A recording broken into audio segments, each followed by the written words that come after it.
Hello. नमस्कार दोस्तों। क्या आपको मेरी आवाज़ आ रही है? Am I audible? Deepa, Ashish, Muskan, Apoorva, Poonam.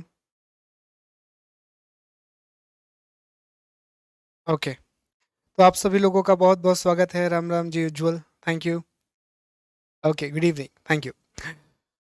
चलिए, तो आई थिंक सारी चीज़ें क्लियर हैं, क्लास को शुरू करते हैं। तो दोस्तों, आप सभी लोगों का बहुत-बहुत स्वागत है अनअकैडमी के प्लेटफ़ॉर्म अनअकैडमी अभियान पर, जहाँ पर आज से, जैसा कि मैंने आपसे वादा किया था कि 1 जुलाई से हम एक नई सीरीज़ शुरू करेंगे, जिसमें हम पूरे भारत का भूगोल पढ़ेंगे, जिसमें हम पूरी इंडियन ज्योग्राफी को कवर करेंगे।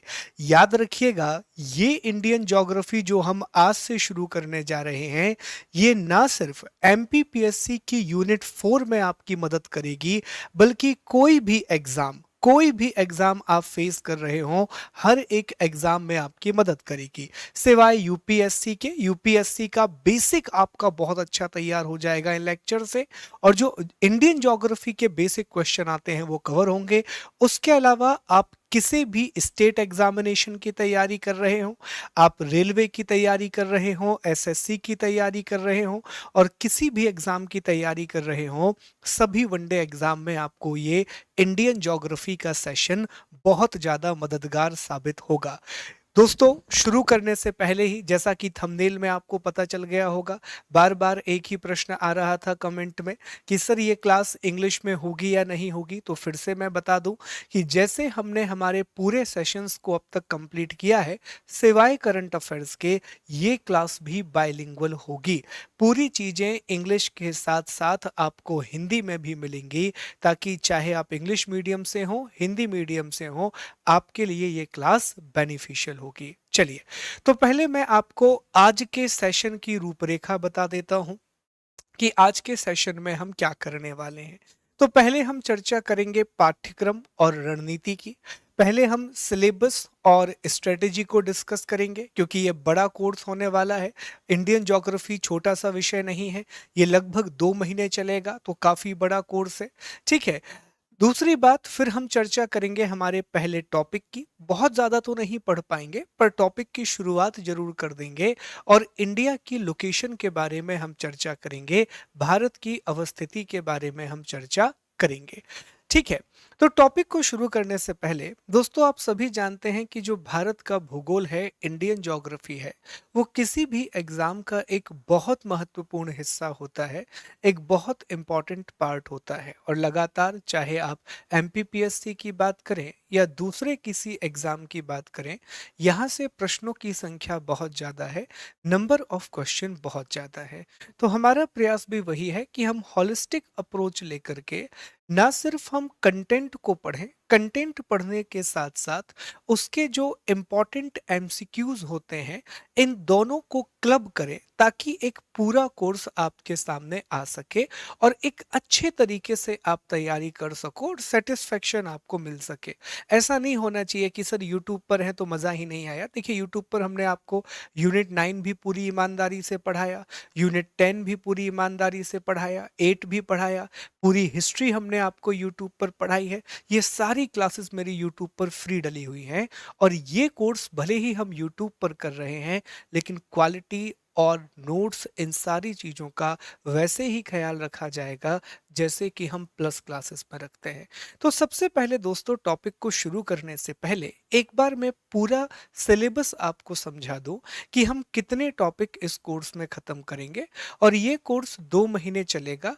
हर दिन रात में 11 से 12 बजे आपकी, इस टाइम को अगर आप बताएं मुझे, 1 मिनट में आपको लाइव है, तो मैं आपसे पूछना चाहूंगा कि दो समय मेरे पास हैं दोस्तों। एक समय रात में 11 से 12 बजे का है, और एक समय मेरे पास रात में 8 से 9 बजे का है। आपके लिए बेहतर समय कौन सा है? ठीक है। दो टाइम हमारे पास है, या तो हम रात में 11 से 12 ये क्लास रख सकते हैं, अदरवाइज हम रात में 8 से 9 ये क्लास रख सकते हैं। ये प्री लेवल की क्लास होगी, पर मेंस के बहुत से टॉपिक कवर हो जाएंगे। ठीक है, नो प्रॉब्लम। ठीक है, तो इस क्लास का टाइम हम देख लेंगे। अभी 11 से 12 करते हैं और अगर आप लोगों को इसमें प्रॉब्लम जाएगी तो कमेंट करके आप बता दीजिएगा, तो हम इसे 8 से 9 शिफ्ट कर देंगे। हर दिन 1 घंटे की क्लास होगी, पूरी एनर्जी के साथ ये क्लास करेंगे और आप लोग भी अपना साथ बनाए रखिएगा। इस क्लास को बहुत अच्छा हम करने वाले हैं। कोशिश यही होगी कि जितना अच्छा हम कंटेंट ला सकें, उतना बेहतर इस क्लास को आगे बढ़ाएं। तो चलिए, सबसे पहले हम सिलेबस की बात करेंगे दोस्तों। हम पाठ्यक्रम को डिस्कस करेंगे कि कौन कौन सी बातें हमें इस पूरे कोर्स में डिस्कस करनी है। अब यहाँ पर मैंने एक शब्द लिखा है, हमारा पाठ्यक्रम, अवर करिकुलम। इसका मतलब यह है कि जितनी भी भूगोल की किताबें आप पढ़ते हैं, और मेरा पहला रेफरेंस हमेशा से लूसेंट की किताब रही है और आगे भी रहेगी। लूसेंट और एनसीईआरटी से हम रेफरेंस लेकर के चलेंगे। ठीक है, तो हमारे करिकुलम का मतलब है कि मैंने इस सिलेबस को किस ऑर्डर में और किस तरह से डिवाइड किया है, वो आपको देखना है। तो दोस्तों, लगभग लगभग हमें 19 विषय पढ़ने हैं। टोटल 19 टॉपिक हमें कवर करना है, जिसमें भारत का मानचित्रीकरण भी शामिल होगा, जिसमें इंडिया की मैपिंग भी इंक्लूड होगी। सबसे पहले हम जो टॉपिक पढ़ेंगे, जिसमें हमें लगभग 6 क्लासेस लगेंगी एक एक घंटे की, इस टॉपिक का नाम है भारत का सामान्य परिचय, general introduction of India.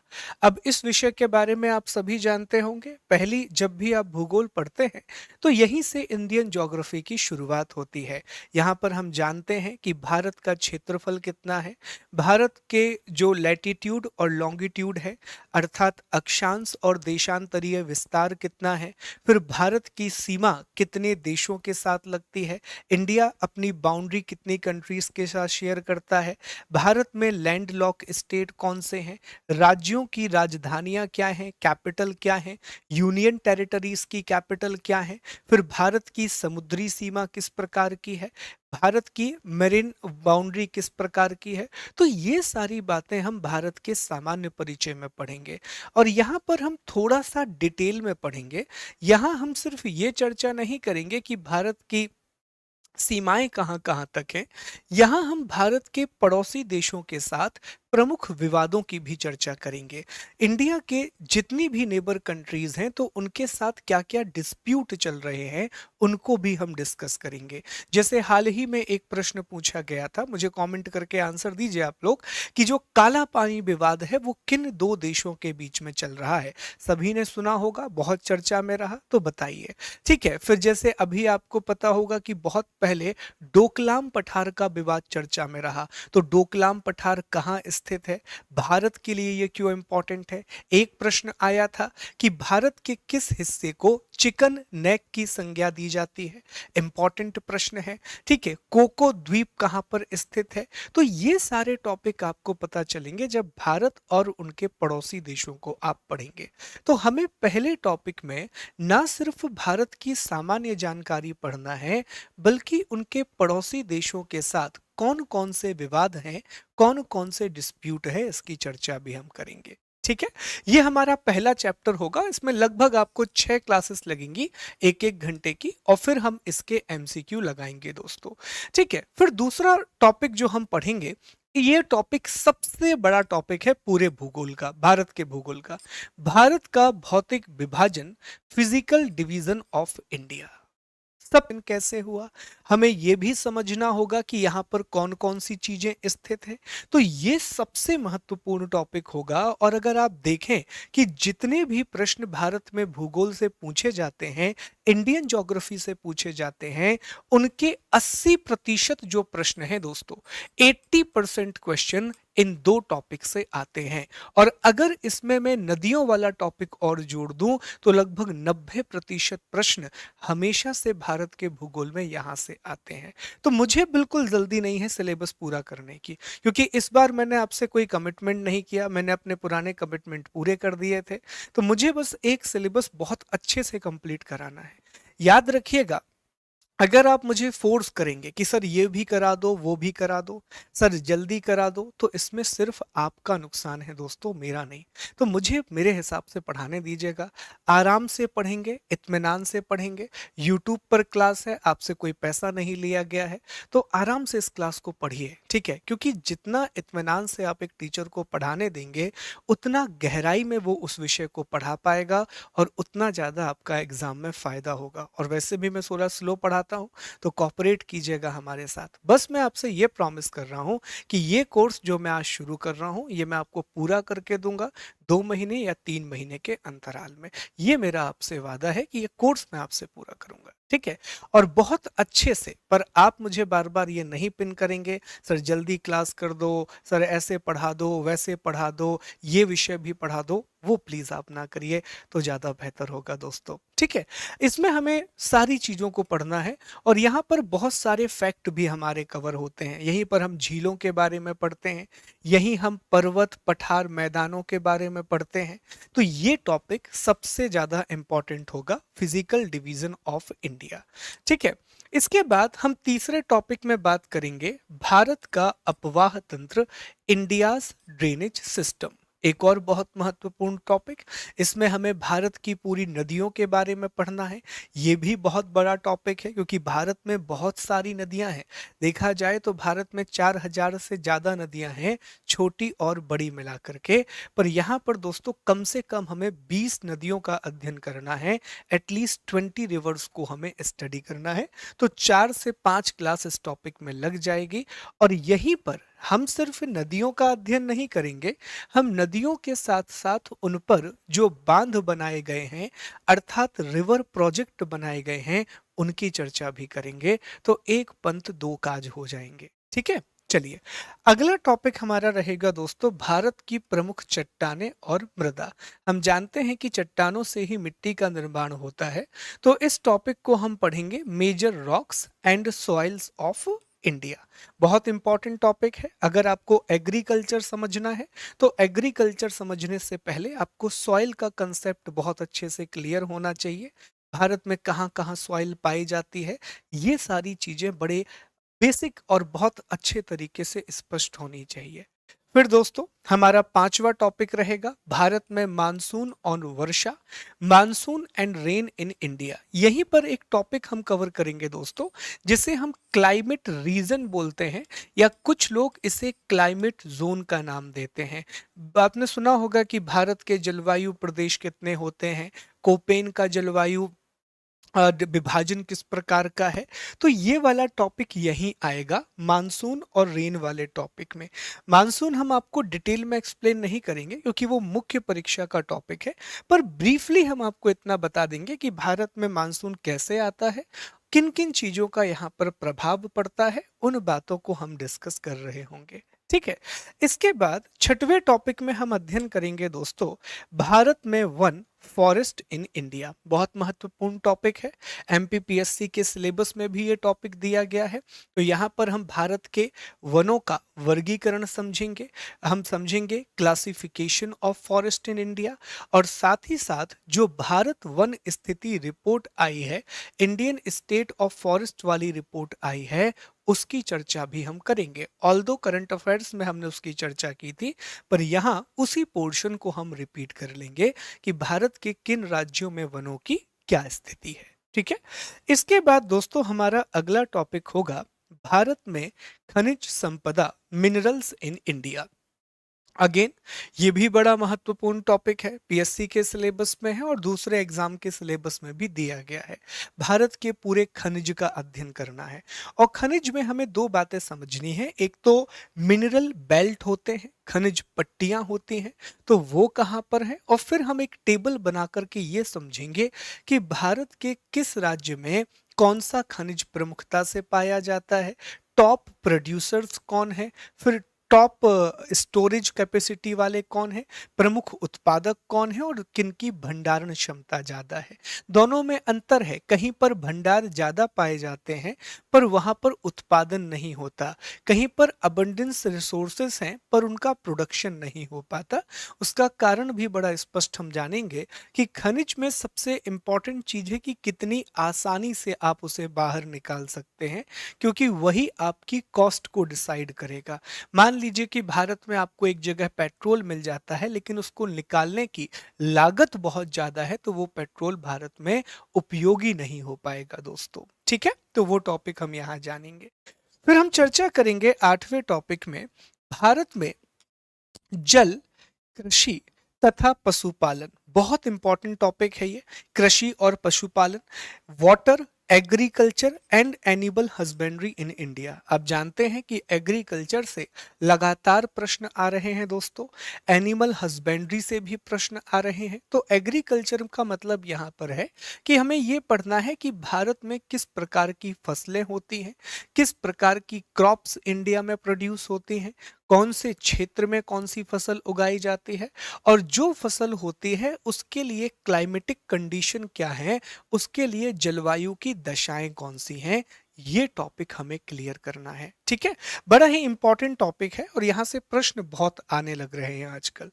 9वें topic में हम पढ़ेंगे भारत में वन्य जीव और राष्ट्रीय उद्यान, wild life and national park in India.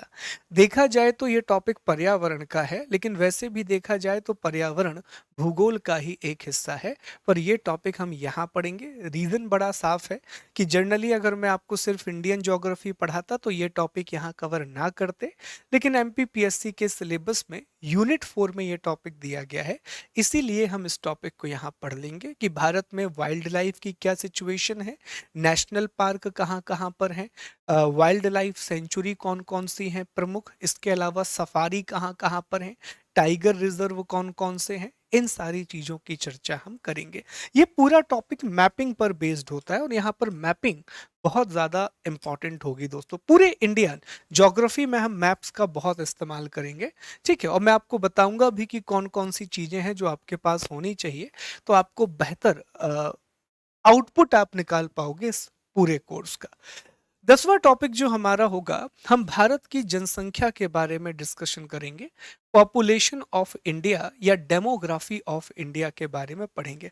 सब जानते हैं इकोनॉमी का टॉपिक भी है और ये ज्योग्राफी का टॉपिक भी है, अनडाउटेडली बहुत इंपॉर्टेंट टॉपिक है।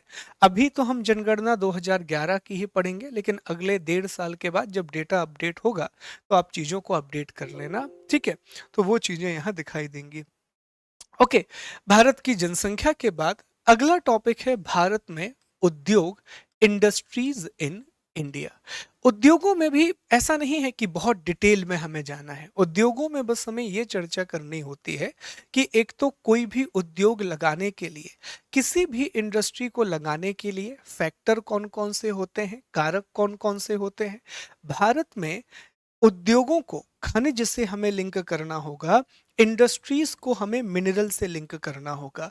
मैं एक काम करूंगा, इस टॉपिक को आपको मिनरल के बाद ही पढ़ा दूंगा, क्योंकि मिनरल और इंडस्ट्री का आपस में बहुत गहरा संबंध है और ये आप बहुत अच्छे से जानते हैं। ठीक है, हम जान लेंगे यहाँ पर कि भारत में कौन कौन सी जगह पर कौन कौन सी मेजर इंडस्ट्री पाई जाती हैं, महारत्न और नवरत्न कंपनियों के बारे में भी हम चर्चा करेंगे। ठीक है, तो वो ये भी देखा जाए ना तो अ, ये उसका इकोनॉमिक ज्योग्राफी का टॉपिक है, ये आर्थिक भूगोल का विषय है। अभी हम चर्चा करेंगे कि भूगोल के बहुत सारे प्रकार होते हैं, ज्योग्राफी के बहुत सारे प्रकार होते हैं दोस्तों। ठीक है, अगला हमारा टॉपिक है भारत के ऊर्जा संसाधन, इंडियाज एनर्जी रिसोर्सेज। बहुत इंपॉर्टेंट टॉपिक है, ये मुख्य परीक्षा के लिए भी महत्वपूर्ण है और प्रारंभिक परीक्षा में यहाँ से कुछ प्रश्न बनते हैं, जैसे कि सोलर एनर्जी के प्लांट भारत में कहाँ कहाँ पर लगाए गए हैं, इंडिया के हाइड्रो प्लांट कहाँ कहाँ पर है महत्वपूर्ण। तो उस टॉपिक की चर्चा हमें ऊर्जा संसाधन वाले विषय में करनी होती है। हमें इसमें करंट डेटा का भी यूज करना पड़ता है कि भारत में अभी जितनी विद्युत का उत्पादन हो रहा है, जितनी इलेक्ट्रिसिटी का प्रोडक्शन हो रहा है, तो उसमें किस ऊर्जा का कितना भाग है, मतलब हम कोयले से कितनी ऊर्जा एनर्जी बना रहे हैं, और हम जो नवीकरणीय संसाधन हैं रिन्यूएबल रिसोर्सेज से कितनी एनर्जी जनरेट कर रहे हैं। यहीं हम इंटरनेशनल सोलर अलायंस की भी चर्चा करेंगे, हमें बायोडीजल की भी चर्चा करनी है। ये टॉपिक यहाँ पर जुड़े हुए हैं दोस्तों। अगेन ये इन्वायरमेंट का टॉपिक है, लेकिन ये ज्योग्राफी में हमें पढ़ना है। इसके बाद दोस्तों भारत में परिवहन, ट्रांसपोर्टेशन इन इंडिया, तो ये बेसिक टॉपिक है जहां आप रेलवे के जोन के बारे में पढ़ते हैं, फिर आप राष्ट्रीय राजमार्गों के बारे में पढ़ते हैं, फिर आप जानते हैं कि भारत में जलीय राजमार्ग बनाने की बात भी कही जा रही है, तो उनकी चर्चा आप करते हैं दोस्तों। ठीक है, फिर हम प्राकृतिक आपदाओं के बारे में पढ़ेंगे, नेचुरल डिजास्टर के बारे में पढ़ेंगे। सर ये टॉपिक यहाँ क्यों लिया गया? ये इसलिए कि यार ये टॉपिक लेने से ना ज्योग्राफी कंप्लीट सी हो जाएगी आपकी।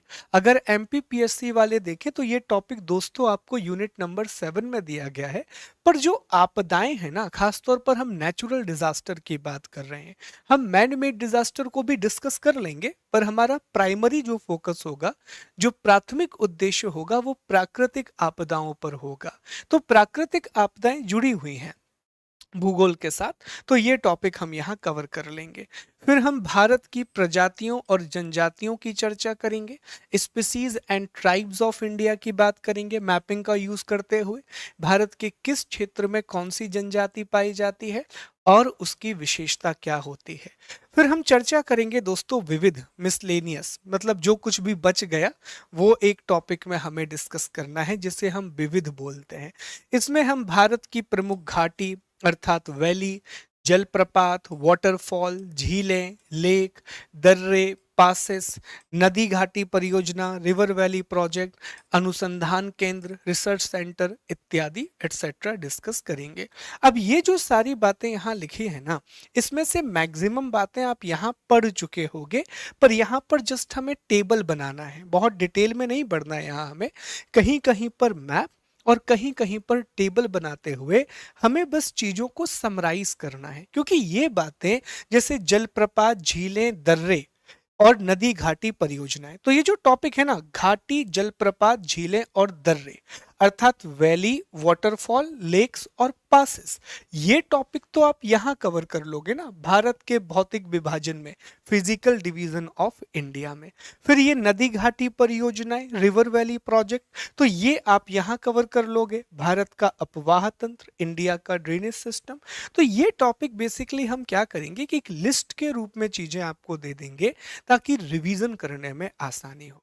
अब यहां आपकी भारत का भूगोल हो गया खत्म, लेकिन इस बार मैं यहां पे खत्म करूंगा नहीं दोस्तों। रीजन ये है कि अगेन हमें टॉपिक का रिवीजन करना है।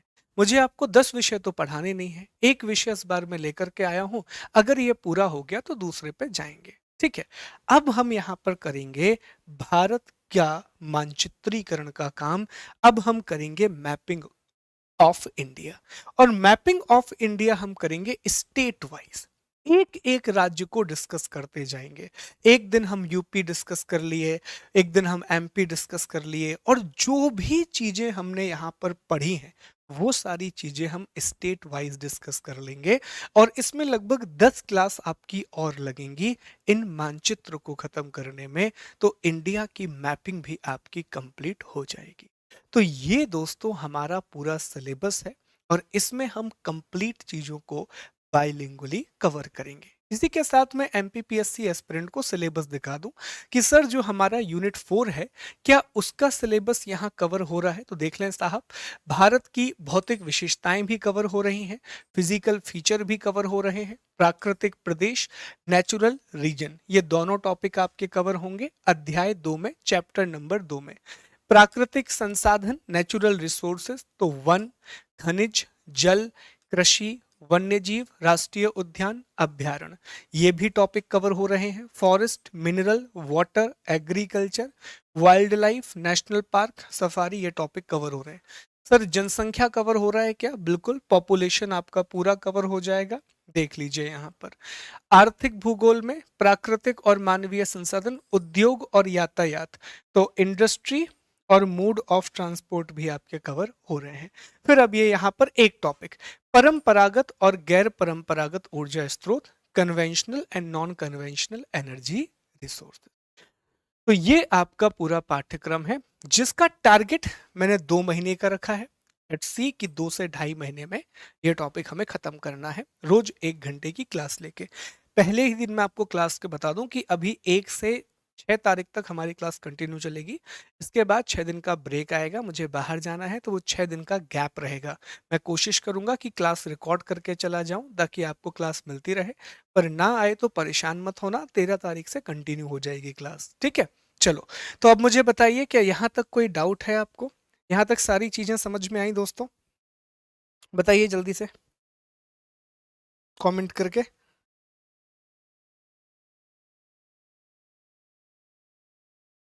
हाँ, मैं कोशिश तो वही है रिजवान जी की जितनी जल्दी हो जाए दोस्त उतनी जल्दी हमें कवर करना है। ठीक है, एक प्रश्न है कि सर ये मेंस के लिए भी काम आएगा, तो देखो ऐसा तो होगा नहीं कि टॉपिक आए ना काम।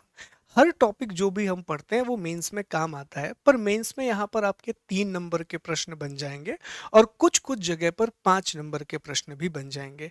अब यहाँ पर बहुत सारे लोग होंगे जिन्होंने प्लस पर मुझसे ज्योग्राफी पढ़ा है, तो आप लोगों को ध्यान देना है कि ये टॉपिक भी आप साथ में कवर कर लें, क्योंकि ये टॉपिक आपका रिवीजन करवा देगा पूरा। तो मेंस में थोड़ी मदद तो आपको मिलेगी, पर यहाँ पर प्राइमरी फोकस जो मेरा रहेगा वो प्रीलिम्स रहेगा, और नोट्स भी जो मैं आपको प्रोवाइड करूंगा वो पॉइंटर फॉर्मेट में होंगे, तो वो प्रीलिम्स के लिए ज्यादा मददगार हैं।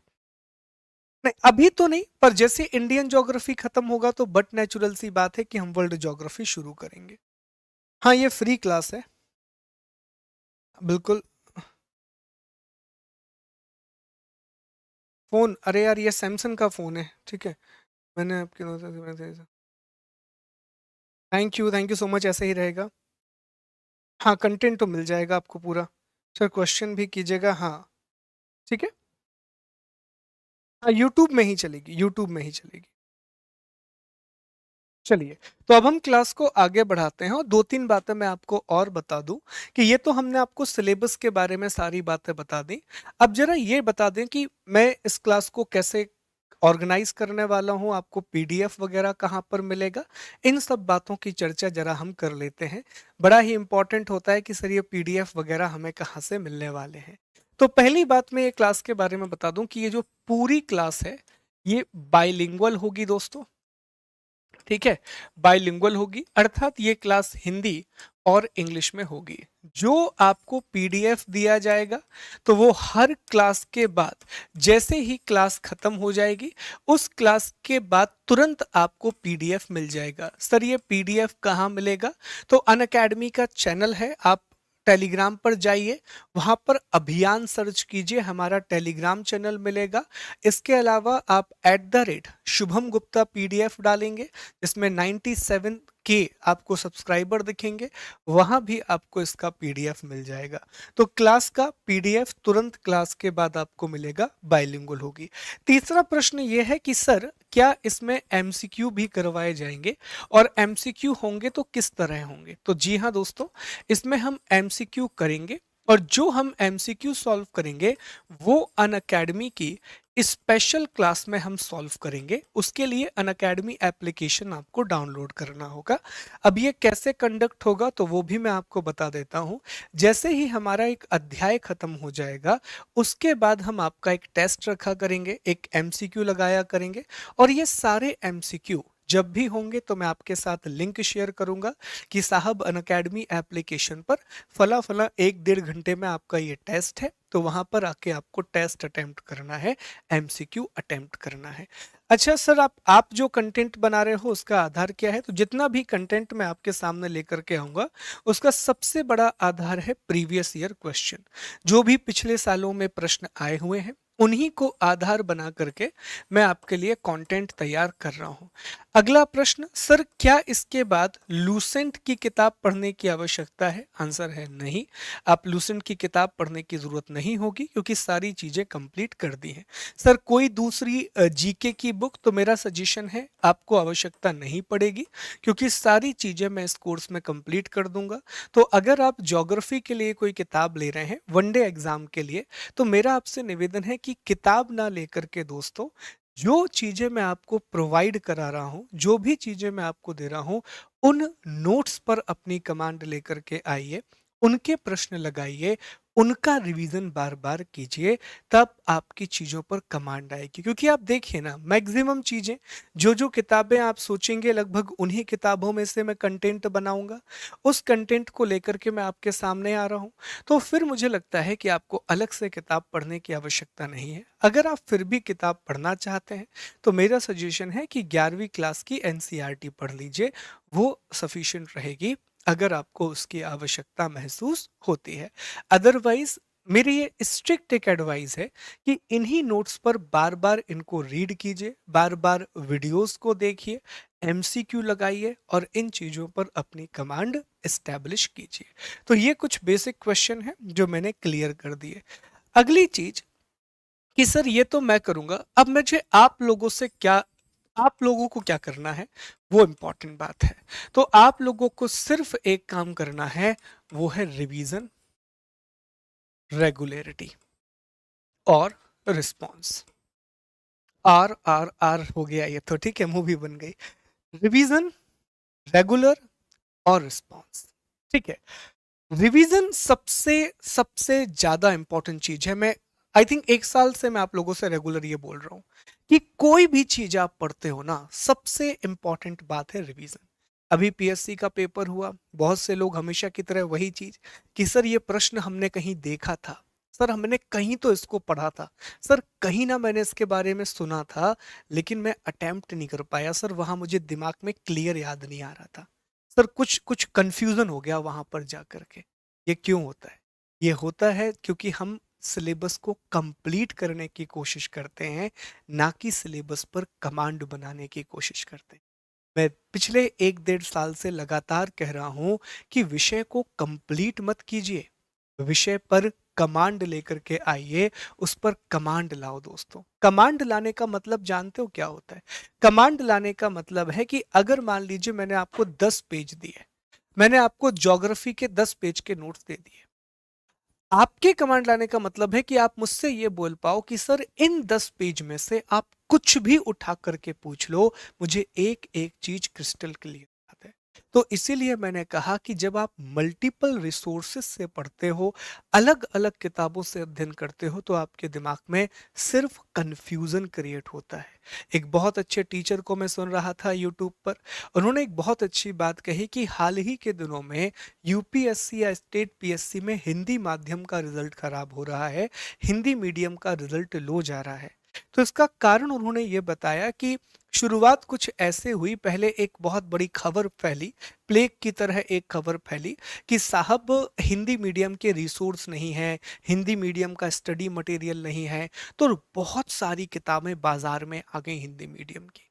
अब क्या हो गया, अब रिसोर्स बहुत ज्यादा हो गए, तो हिंदी मीडियम का स्टूडेंट इसी चीज में परेशान है, वो एक विषय के लिए 6 6 किताबें लेकर के आता है और उनको पढ़ने की नाकाम कोशिश करता है, बिना सक्सेस वाली कोशिश करता है। ठीक है, इंग्लिश मीडियम का student at the same time वो एक रिसोर्स लेकर के आ रहा है और उसी को बार बार पढ़ रहा है, तो उसके कंसेप्ट ज्यादा क्लियर होते हैं और वो बेहतर तरीके से लिख पा रहे हैं। तो मेरा आपसे ये भी निवेदन है कि रिसोर्सेस को कम करना, एक सब्जेक्ट के लिए एक रिसोर्स रखना है और उसको बार बार पढ़ना है, उसका मल्टीपल टाइम रिवीजन करना है और फिर उनके प्रश्नों को हल करना है। देखो याद रखना, जब आप एक किताब से पढ़ते हो तो कभी भी उस किताब से या हमारी इस क्लास से 100% चीजें नहीं आएंगी। हमेशा 70 से 80% चीजें एक किताब या नोट्स से आती हैं। ठीक है, अब मुझे बताइए कि जिस एग्जाम की आप तैयारी कर रहे हैं पीएससी की, उनका कट ऑफ भी इतना ही तो जाता है साहब, 70 से 80% के बीच में। तो वो 20 प्रश्न जो बिल्कुल बेढंगे आते हैं, उन प्रश्नों के लिए फिर आप क्यों परेशान हो रहे हो दोस्तों? 20 क्वेश्चन जो बिल्कुल अलग आ रहे हैं, उनके लिए आपको परेशान कभी नहीं होना।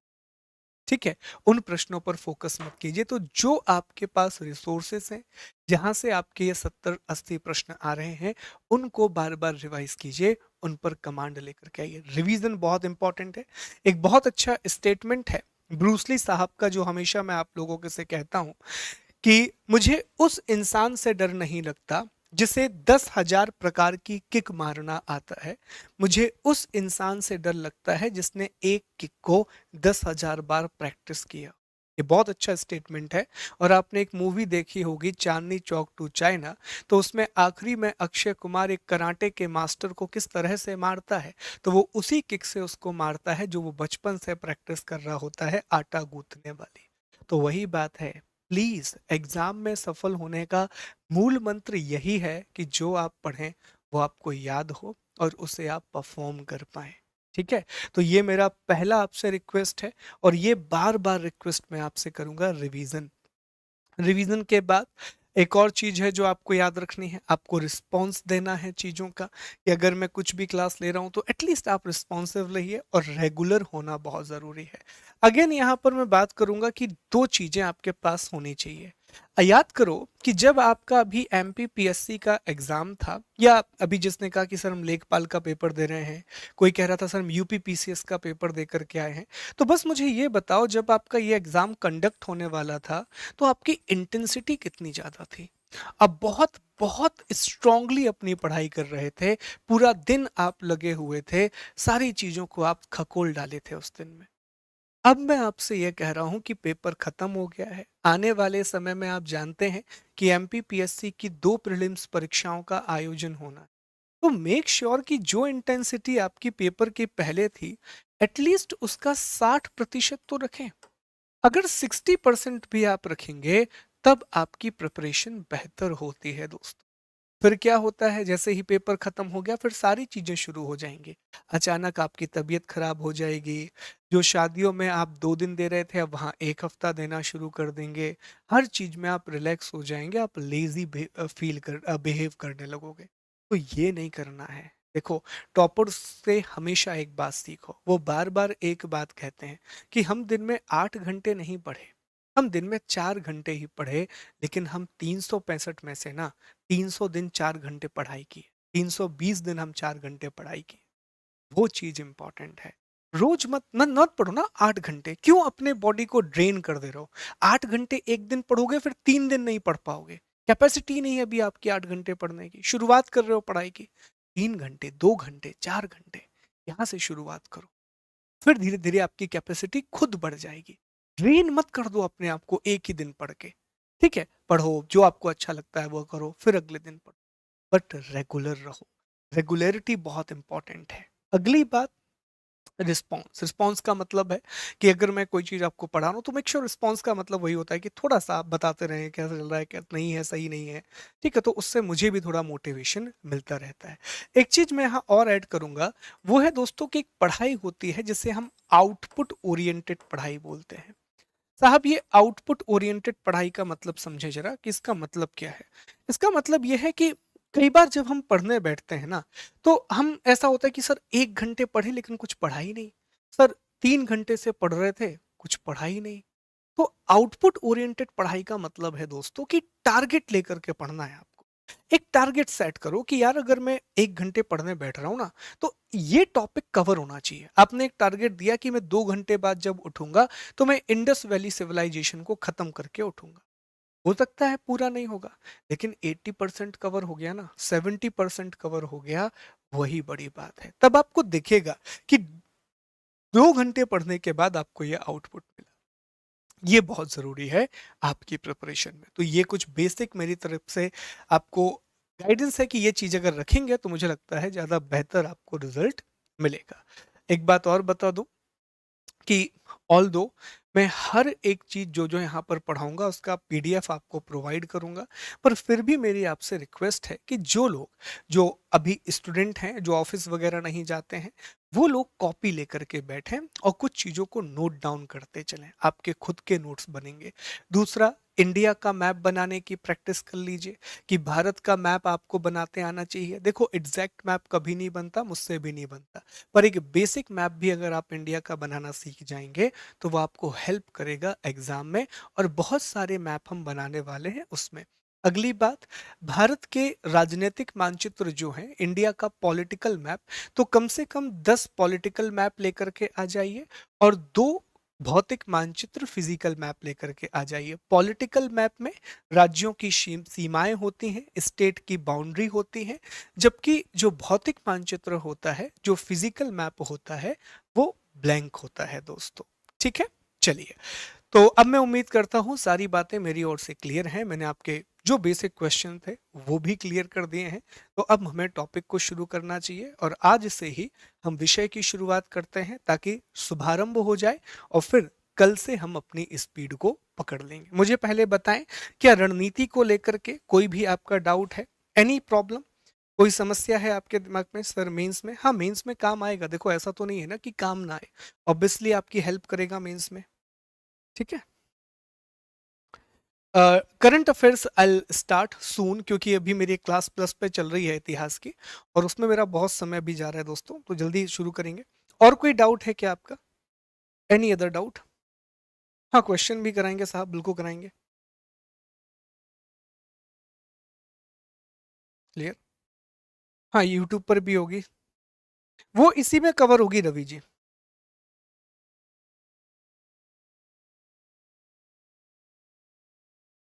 आज से शुरू हुई है, आज से। कोई बात नहीं, कोई बात नहीं, 1-2 महीने में कवर हो जाएगा। ठीक है, वर्ल्ड मैपिंग इसी में कवर होगी। चलिए आगे बढ़ते हैं, शुरू करते हैं फिर टॉपिक को। अब हम क्लास को शुरू करते हैं दोस्तों। एक बात मैं और बता दूं आपको कि जितने भी टॉपिक मैं आपको पीडीएफ दूंगा उसमें इंडेक्स बना करके दूंगा ताकि कोई भी टॉपिक आप आसानी से सर्च कर सको। और सिर्फ इंडेक्स नहीं होगी, इसको भी हम डिवाइड करेंगे। ये जो इंडेक्स आपको दिख रहा है ना, इसके अंदर सब इंडेक्स भी हम बना देंगे ताकि अगर आप इन नोट्स को प्रिंट निकलवाओ तो आपको पढ़ने में बहुत ज़्यादा आसानी हो। दोस्तों टॉपिक को शुरू करने से पहले एक बात मैं आपको बता दूं कि मेरा एक कोर्स शुरू हुआ है अभी अभी, आधुनिक भारतीय इतिहास का, मॉडर्न इंडियन हिस्ट्री का, जिसकी हर दिन क्लासेस हो रही हैं। और ये कोर्स एमपीपीएससी की मुख्य परीक्षा के लिए है, मेंस एग्जामिनेशन के लिए है। अगेन ये कोर्स भी बायलिंगुअल है। और इस कोर्स को और ये मेरे दूसरे कोर्सेस हैं जो मैंने पढ़ाए हुए हैं, आपके सामने हैं। इन सभी कोर्सेज को आप ज्वाइन कर सकते हैं दोस्तों अनअकैडमी पर, मेरा कोड SG लाइव इस्तेमाल करके। जहाँ जैसे ही आप इस कोड का यूज़ करेंगे आपको 10% का डिस्काउंट मिलेगा और 2 साल का कोर्स 14,849 रुपये में है। इस प्राइस में आपको 2 साल का कोर्स मिलेगा जिसमें आप मेरे कोर्सेज के अलावा अनअकैडमी MPPSC के सारे कोर्सेज को एक्सेस कर पाएंगे, टेस्ट सीरीज को एक्सेस कर पाएंगे। आइकॉनिक सब्सक्रिप्शन के प्राइजेस इस प्रकार से हैं। आइकॉनिक सब्सक्रिप्शन में आपको कुछ चीज़ें और मिल जाती हैं, जैसे इंटरैक्टिव सेशन मिल जाते हैं, लाइव मेंटरिंग मिल जाती है, रेज अ हैंड फीचर में प्रायोरिटी मिल जाती है। चलिए अब हम टॉपिक को शुरू करते हैं। तो सबसे पहले आप ये समझे दोस्तों कि ये जो शब्द है भूगोल, ये जो शब्द है ज्योग्राफी, इसका मतलब क्या होता है और ये कितने प्रकार की होती है। तो ये तो जो भूगोल शब्द है, ज्योग्राफी शब्द है, स्पेशली इंग्लिश में, ये ग्रीक भाषा के, ग्रीक लैंग्वेज के 2 शब्दों से मिलकर के मिला है। एक शब्द है जियो और दूसरा शब्द है ग्राफोस। ठीक है, तो ग्रीक लैंग्वेज के 2 वर्ड हैं, एक शब्द है जियो और दूसरा शब्द है ग्राफोस। जियो का मतलब होता है दोस्तों पृथ्वी, अर्थ, और ग्राफोस का मतलब होता है वर्णन, अर्थात डिस्क्रिप्शन। तो इस तरह अगर आप ज्योग्राफी का मतलब देखें तो ज्योग्राफी या भूगोल का मतलब है पृथ्वी का वर्णन, डिस्क्रिप्शन ऑफ द अर्थ। अब दोस्तों जो हमारी पृथ्वी है, जो हमारी अर्थ है, तो इसके डिस्क्रिप्शन का मतलब क्या हो गया? तो इसके डिस्क्रिप्शन के 2 चीजें आती हैं। खास तौर पे आप देखें तो 2 चीजें इसमें निकल के आएंगी। एक तो इसका फिजिकल एक्सप्लेनेशन, मतलब हमारी पृथ्वी कैसे बनी, हमारी पृथ्वी पर पहाड़ पर्वत ये सब कैसे बने। और फिर दूसरा इसमें आ जाता है इकोनॉमिक ज्योग्राफी, जहां आप चर्चा करते हैं कि कहाँ कौन सा संसाधन पाया जाता है, कहाँ पर कौन से रिसोर्सेस पाए जाते हैं। फिर आपने सुना होगा कि जो ज्योग्राफी है वो कई प्रकार की होती है, भूगोल कई प्रकार का होता है, ठीक है, पर उनकी चर्चा हमें नहीं करनी है। सामान्यतः दोस्तों जो ज्योग्राफी है उसे हम दो भागों में बांट करके पढ़ते हैं सामान्यतः। एक हम पढ़ते हैं वर्ल्ड ज्योग्राफी, जिसे हम विश्व भूगोल कहते हैं, और दूसरा हम पढ़ते हैं रीजनल ज्योग्राफी, जिसे हम प्रादेशिक भूगोल कहते हैं। अब रीजनल ज्योग्राफी को भी दो भागों में हम बांट सकते हैं भारत के पर्सपेक्टिव में, कि एक हम इसमें इंडियन ज्योग्राफी का अध्ययन करेंगे, और जिस राज्य से आप आते हैं, जैसे मैं मध्य प्रदेश से हूं, तो फिर मैं मध्य प्रदेश की ज्योग्राफी का अध्ययन करूंगा, क्योंकि एमपीपीएससी के लोग मध्य प्रदेश की एमपी हिस्ट्री ज्योग्राफी पढ़ेंगे, और जो यूपी के राजस्थान बिहार के हैं वो अपने अपने राज्यों के भूगोल का अध्ययन करेंगे। तो सामान्यतः दो प्रकार का भूगोल होगा, एक विश्व भूगोल और दूसरी तरफ होगा क्षेत्रीय भूगोल। दोस्तों जो भूगोल शब्द है या ज्योग्राफी शब्द है, ये दिया था एक अ, एक प्रसिद्ध वैज्ञानिक ने या राइटर ने, जिनका नाम था एरेटोस्थनीज, ठीक है। तो एरेटोस्थनीज को कहा जाता है फादर ऑफ ज्योग्राफी। इन्हें भूगोल का फादर भी कई जगह पर कहा गया है, और इन्होंने दोस्तों पहली बार ज्योग्राफी का शब्द का प्रयोग किया, ठीक है, ज्योग्राफी का शब्द का प्रयोग किया था। तो ये बस आपको याद रखना है कि ज्योग्राफी को एज अ सब्जेक्ट जो लेकर के आए थे वो एरेटोस्थनीज लेकर के आए थे। हालांकि जब मैं आपको विश्व का भूगोल पढ़ाऊंगा तो अच्छा, फादर ऑफ ज्योग्राफी में भी दो तीन डेफिनेशन है, father of classical geography, father of old geography, तो वो सारी चीजें हम बाद में डिस्कस करेंगे। एक सामान्य सा प्रश्न पूछा जाता है कि ज्योग्राफी शब्द का उपयोग पहली बार किसने किया था, तब आंसर करेंगे कि एरेटोस्थनीज के द्वारा ज्योग्राफी शब्द का प्रयोग किया गया था। भूगोल का मतलब आपको समझ में आया। भूगोल का सीधा सा मतलब है कि हमें पूरी पृथ्वी का अध्ययन करना होता है। पृथ्वी पर पृथ्वी का विकास कैसे हुआ, यहाँ पर पर्वत पठार नदियां कैसे बनी, फिर महाद्वीप कैसे बने, महासागर कैसे बने, इन सभी बातों का अध्ययन भूगोल में किया जाता है, ज्योग्राफी में किया जाता है, ठीक है। चलिए, तो अब हमारे पहले अध्याय की ओर हम बढ़ेंगे दोस्तों, और हमारा पहला अध्याय है भारत की सामान्य जानकारी, जनरल इंफॉर्मेशन ऑफ इंडिया, और कई बार इसे कहा जाता है जनरल इंट्रोडक्शन ऑफ इंडिया।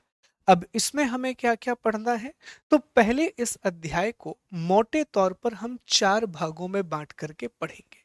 सबसे पहले हम चर्चा करेंगे, और अगर आप नोट्स बना रहे हैं तो हेडिंग लगा लीजिए। पहले हम चर्चा करेंगे भारत की भौगोलिक स्थिति, जियोग्राफिकल लोकेशन ऑफ इंडिया, ठीक है। फिर हम चर्चा करेंगे दोस्तों भारत के राज्य और संघ शासित प्रदेश, Indian state and union territory. यहां पर हमारा फोकस होगा कि एक तो हम लोकेशन को याद कर लें, और दूसरा हम राज्यों की राजधानियों को याद कर लें। सर, लोकेशन को याद करने का मतलब क्या है, कि एटलीस्ट आपको याद रहे कि भारत के इस हिस्से में ये राज्य आता है। जैसे अगर मैं कहूँ यहाँ हाथ रखूं, तो याद आना चाहिए कि सर ये वाला हिस्सा लद्दाख का है, यहाँ पर जम्मू कश्मीर आता है, यहाँ हिमाचल है, पंजाब है, इस तरीके से।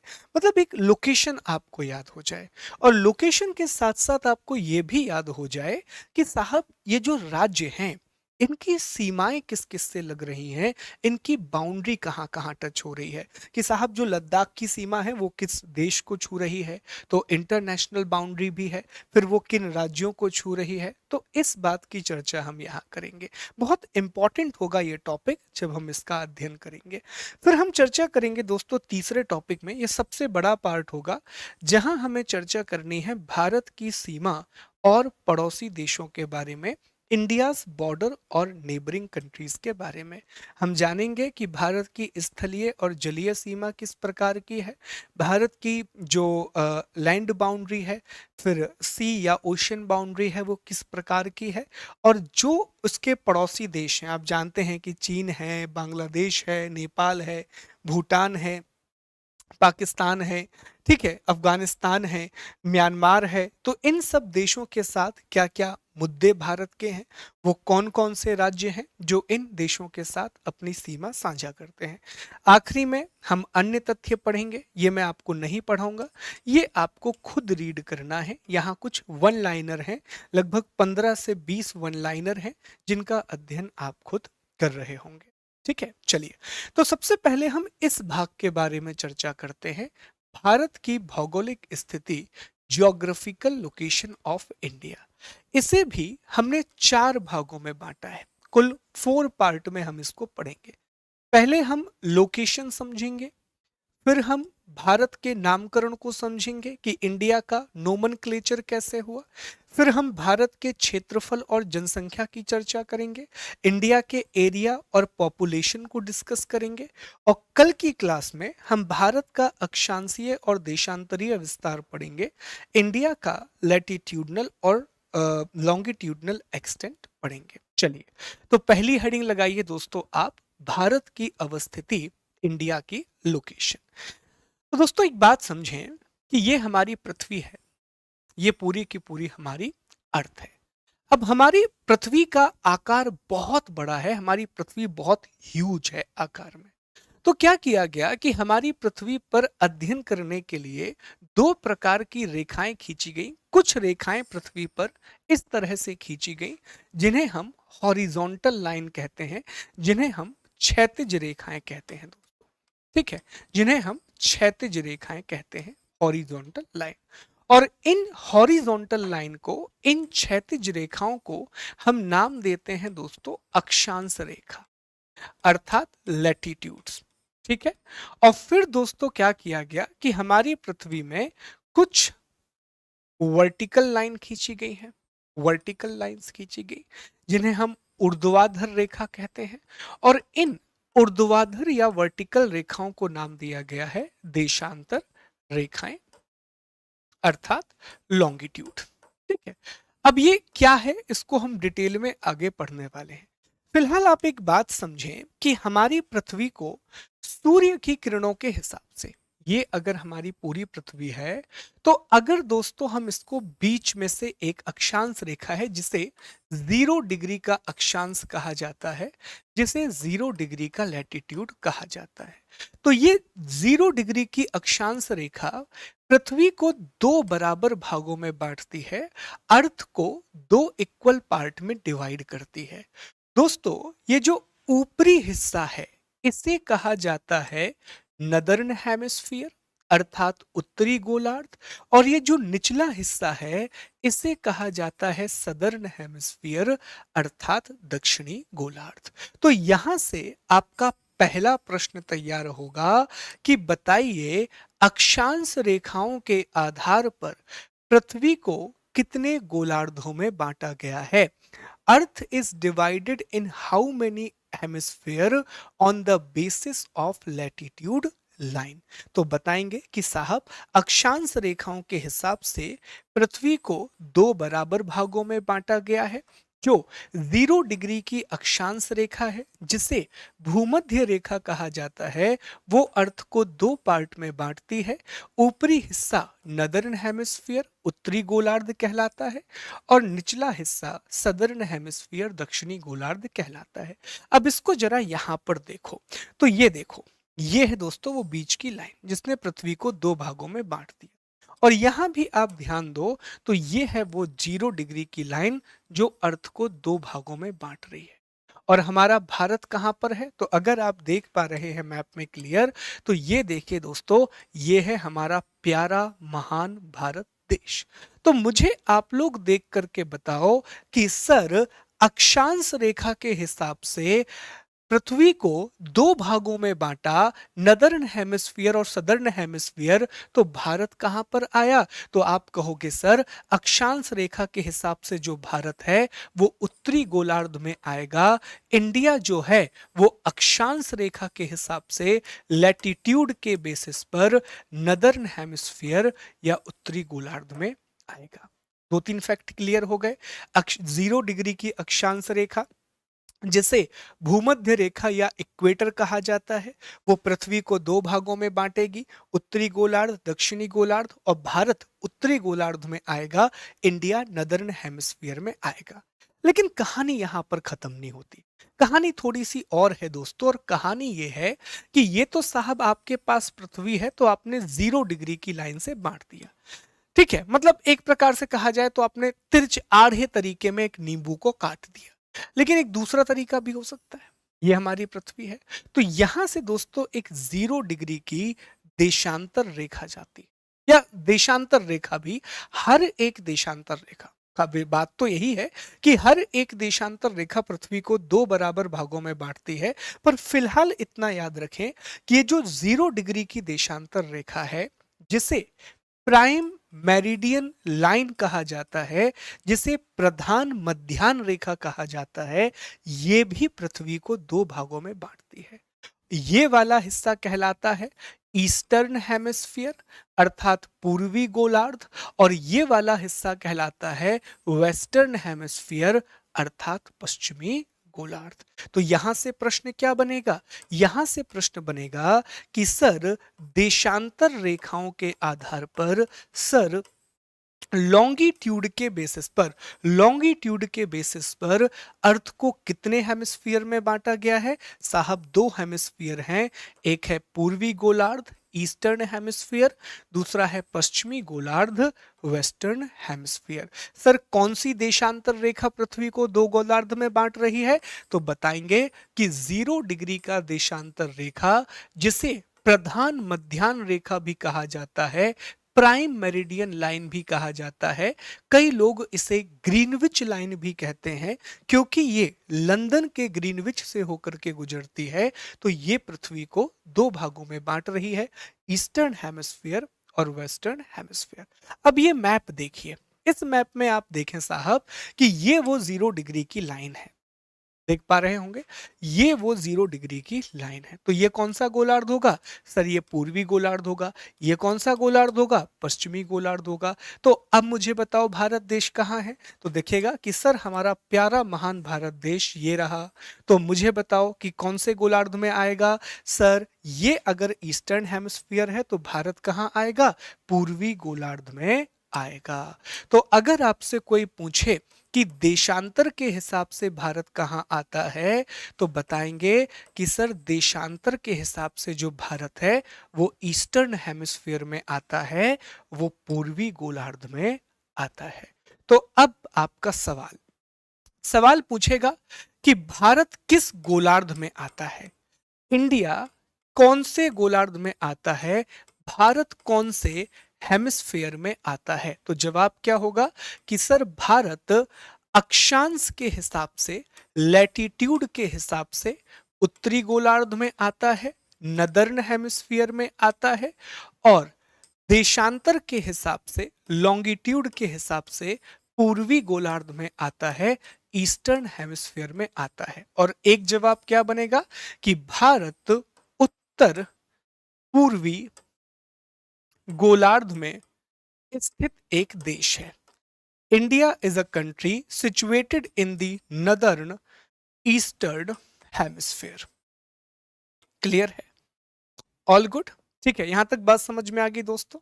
ठीक है, अब क्या किया गया कि यार ये इतनी बड़ी पृथ्वी है, और हमारी पृथ्वी पर बहुत सारे आपको ये हिस्से दिख रहे होंगे, ये एक हिस्सा है, ये हिस्सा है, ये ऐसे बहुत सारे हिस्से आपको दिख रहे होंगे।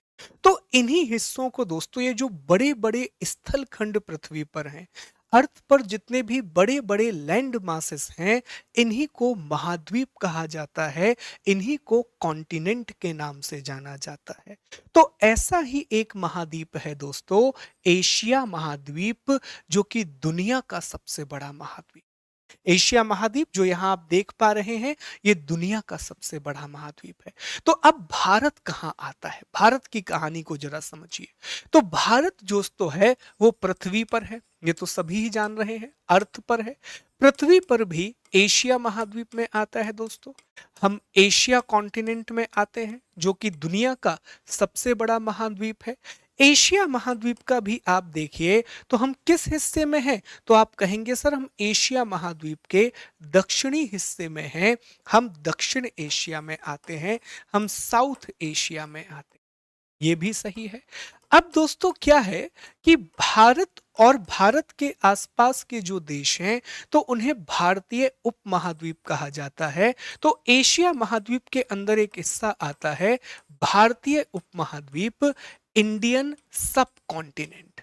इंडियन सब कॉन्टिनेंट। अब इस इंडियन सब कॉन्टिनेंट में कौन आता है, तो देखिए जरा, इंडियन सब कॉन्टिनेंट में भारत, पाकिस्तान, नेपाल, भूटान, बांग्लादेश। तो ये जो 5 देश हैं ना आपस में सटे हुए हैं, पाकिस्तान, भारत, नेपाल, भूटान, बांग्लादेश, और फिर हमारा भारत आता है।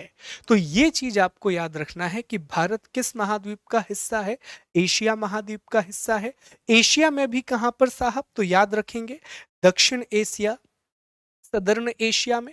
दक्षिण एशिया में भी कहां पर, भारतीय उपमहाद्वीप, इंडियन सब कॉन्टिनेंट। भारतीय उपमहाद्वीप में कौन कौन आता है, इंडियन सब कॉन्टिनेंट में कौन आता है, तो भारत, पाकिस्तान, नेपाल, भूटान, बांग्लादेश। ये एक फैक्ट याद रखिएगा, ये मैं आपको आगे पढ़ाने वाला था कि भारत जो है, ये देखिए ये इंडिया है और यहाँ भारत का अंडमान और निकोबार है। एक मिनट वो गलत बन गया, यहाँ दोस्तों भारत का अंडमान और निकोबार है।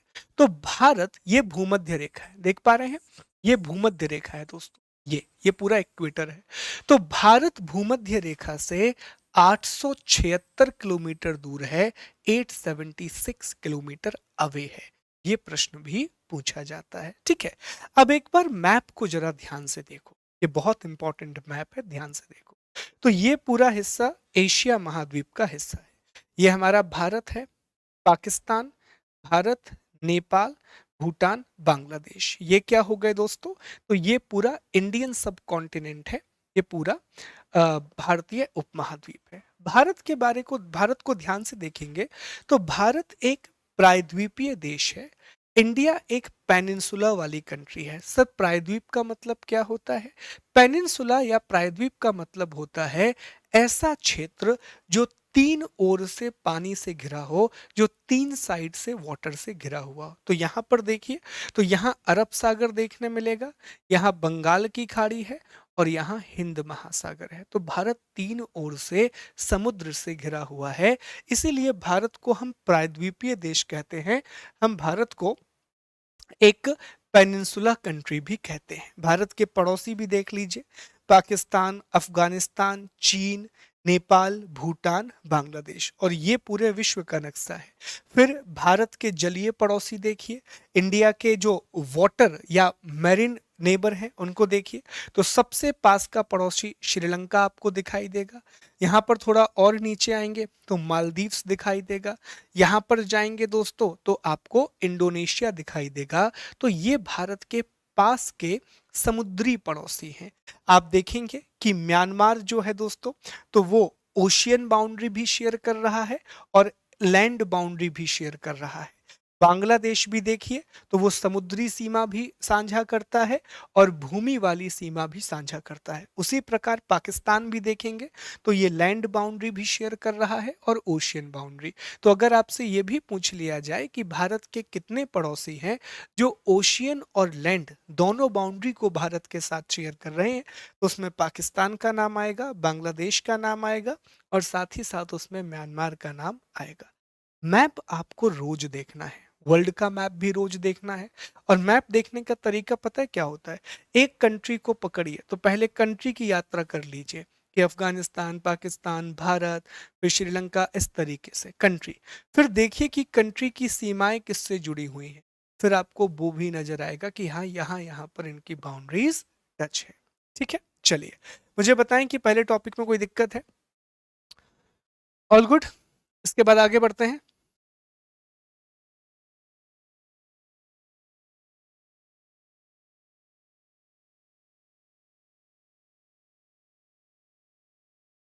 ठीक है, चलिए आगे बढ़ते हैं। ओके। इसके बाद अगला दोस्तों टॉपिक है कि भारत का नामकरण कैसे हुआ। नॉमनक्लेचर ऑफ इंडिया के बारे में हमें डिस्कस करना है कि सर भारत को भारत या इंडिया क्यों कहा जाता है, इस बारे में हम बात करेंगे। तो देखिए दोस्तों, भारत का जो औपचारिक नाम है, इंडिया का जो ऑफिशियल नाम है, वो भारतीय संविधान के अनुच्छेद क्रमांक 1 में दिया गया है। इंडियन कॉन्स्टिट्यूशन के आर्टिकल नंबर 1 में दिया गया है। तो अनुच्छेद 1 में भारत के लिए दो नामों का जिक्र है। पहला नाम है भारत और दूसरा नाम है दोस्तों इंडिया।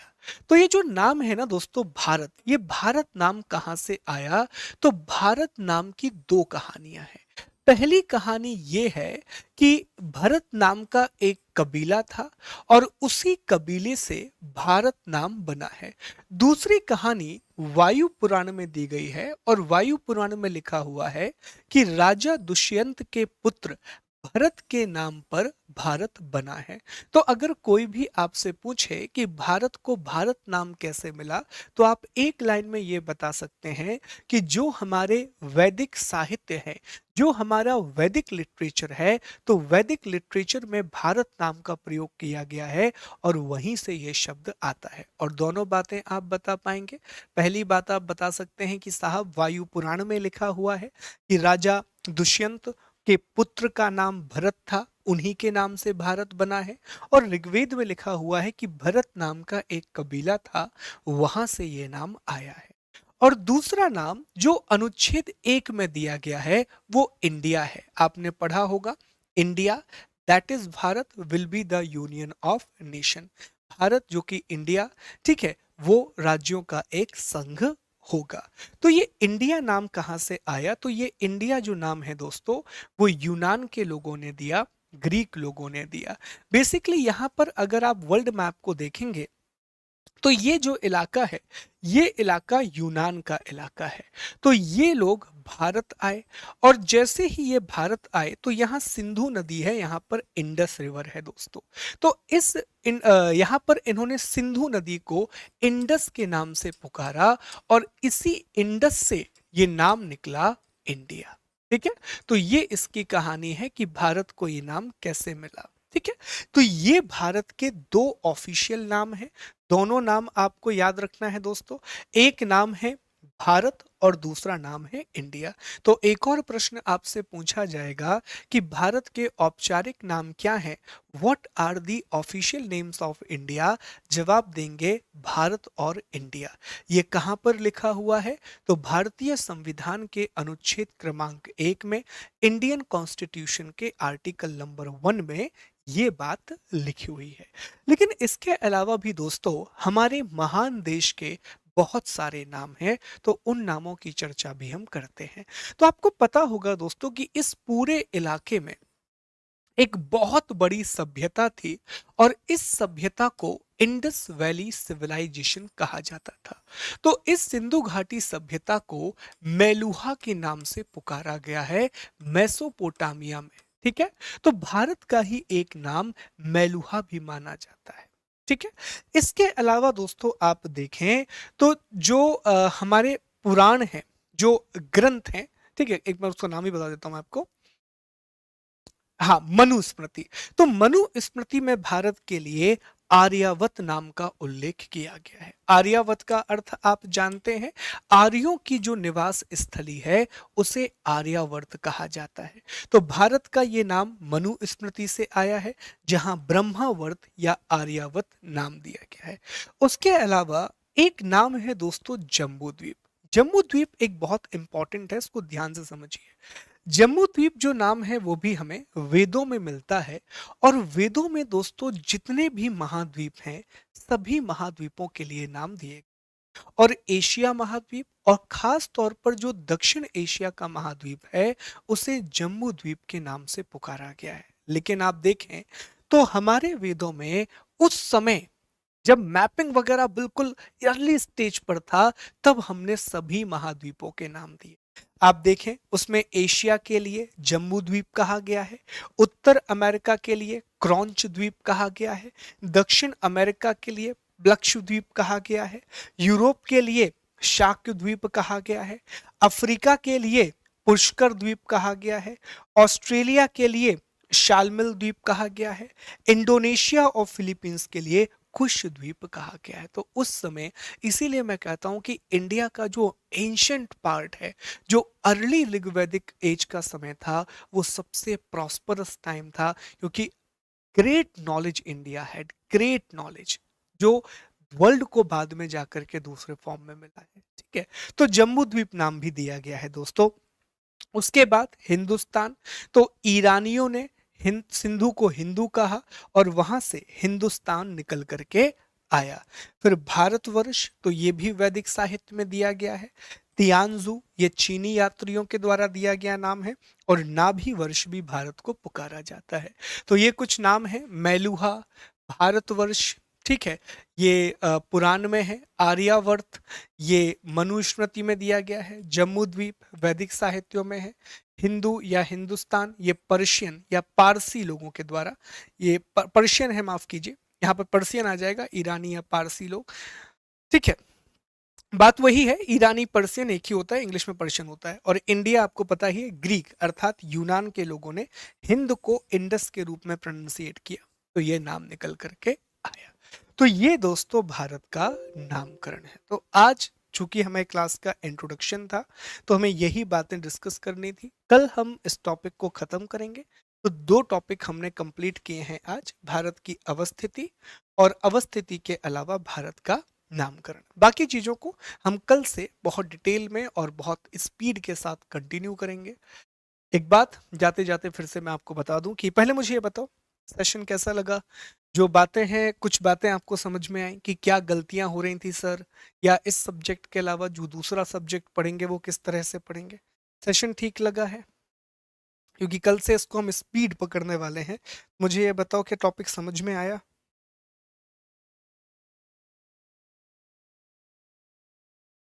पीडीएफ रोज मिलेगी, अभी चले जाना, अभी आपको पीडीएफ मिल जाएगी रात में। ठीक है, चलो।